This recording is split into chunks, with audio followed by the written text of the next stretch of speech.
जय हिंद देवी लवर्स, क्या हाल है आपके। उम्मीद है आप लोग अच्छे होंगे। आज मैं आपको उपस्थित हुआ हूँ कुछ अपडेट देने के लिए जो MuOS बीटा 3.2 से रिलेटेड है। दोस्तों, मैंने आपको अपने संडे वाले वीडियो में बताया था कि कैसे S1 जो लॉक्ड वाला है उसकी जो रेंज कैलकुलेशंस हैं वो गलत शो हो रही हैं बीटा अपडेट के बाद। तो इसके बारे में मैंने फीडबैक भी दिया था ओला वालों को और उन्होंने कहा था बहुत ही जल्द ये समस्याएं सॉल्व कर दी जाएंगी। ऐसा में काफ़ी ज़्यादा कठिन हो गया था इलेक्ट्रिक स्कूटर चलाना, क्योंकि आपको बता दूं वो इलेक्ट्रिक स्कूटर में परसेंटेज के हिसाब से देख के चलाना पड़ रहा था। उसमें रेंज जो थी वो गड़बड़ दिखाई दे रही थी। गड़बड़ ही नहीं, मोर देन डबल रेंज दिखाई दे रही थी फुल चार्ज होने के बाद के साथ साथ जब तक आप चलाते हैं, यहाँ तक कि 3% तक डिस्चार्ज करने पे मुझे वो 33 किलोमीटर्स की रेंज दिखा रहा था। तो अब रात में कुछ चेंजेस हुए हैं। चेंजेस ये थे कि जब मैंने स्कूटर बाहर निकाला आज सुबह तो मैंने देखा कि रेंज जो थी वो सही हो चुकी है।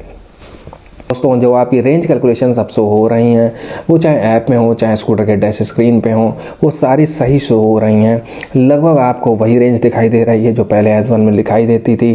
तो इससे हम कह सकते हैं कि हमारी रेंज को जो है अपडेट कर दिया गया। अब ये कैसे अपडेट किया गया दोस्तों, ये कोई बाहर का अपडेट तो मुझे आया नहीं है, ना ही मुझे कोई OTA अपडेट आया है। तो ये क्या हुआ, इन्होंने कुछ इंटरनल अपडेट्स किए हैं, यानी कि इनका स्कूटर पे हमारे कंट्रोल है अभी भी, और जब चाहें ऑटोमेटिक अपडेट्स कर सकते हैं। या तो इनके सर्वर पे अपडेट होने की वजह से जो रेंज कैलकुलेशंस थी फिलहाल अब सही दिखाई दे रही थी। ऐसे में आपको बताना बहुत ज़रूरी था, क्योंकि हमारे जो स्टेबल वर्जन हमें मिलेगा उसमें इस तरीके की कोई समस्या ना हो तो ही बेहतर है, और ऐसी समस्याएं होंगी तो बहुत बड़ी प्रॉब्लम हो जाएगी। इसलिए ये रेंज अब अपडेटेड हो गई है, ऐप में भी सही दिखा रहा है, आपके डैश स्क्रीन पे भी सही दिखा रहा है। तो इसलिए मैंने सोचा आपको एक वीडियो बना के इत्तला कर देता हूँ। फिलहाल रेंज कैलकुलेशंस आप ठीक हैं। अब जो भी प्रॉब्लम है प्रॉक्सिमिटी अनलॉक में है और डॉक्यूमेंटेशन अपलोड में है। तो उम्मीद है जल्दी से ओला इसको भी सॉल्व कर देगा और आपको बीटा अपडेट जो है, जहाँ तक मुझे नॉलेज मिली है, वो आपको 1 या 2 दिसंबर से OTA अपडेट के फॉर्म में दी जाने लगेगी। अभी तो बीटा अपडेट सबको नहीं मिली है, जैसा कि आपको पता है, क्योंकि ये बीटा है। इसके बारे में मैं आपको बता दूं कि आपको स्टेबल अपडेट जब मिलना चालू होगी तो वो दिसंबर में ही होगी। तक जो हिल होल्ड असिस्ट का फीचर है वो भी इम्प्लीमेंट किया जा रहा है, ऐसी मुझे इम्प्लीमेंटेशन की खबर आ रही थी उसकी, और टेक्निकल टीम भी उसके ऊपर काम कर रही है। तो फिलहाल जैसे ही वो रेडी होगा आपको OTA अपडेट स्टेबल वाला भेजा जाएगा। उसके लिए सॉफ्टवेयर टीम पूरी तरीके से लगी हुई है और इन्हें डेडलाइन अपनी पता है, तो दिसंबर में ये आपको देंगे ही देंगे।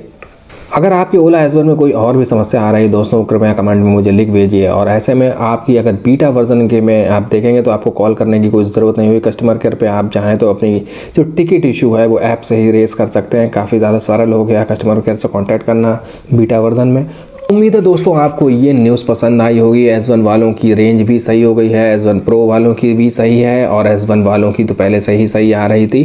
तो अब कुल मिला के रेंज कैलकुलेशंस के ऊपर जो भी बग्स थे वो रिमूव कर दिए गए हैं, और उम्मीद है आपको जो स्टेबल वर्जन मिलेगा उसमें यह सारी समस्याएं नहीं होंगी। तो उम्मीद है आपको दोस्तों ये वीडियो पसंद आई होगी। अगर आपको ये वीडियो पसंद आई है तो कृपया हमें सब्सक्राइब कर लें, वीडियो को लाइक कर दें और शेयर भी कर दें। जय हिंद देवी लवर्स।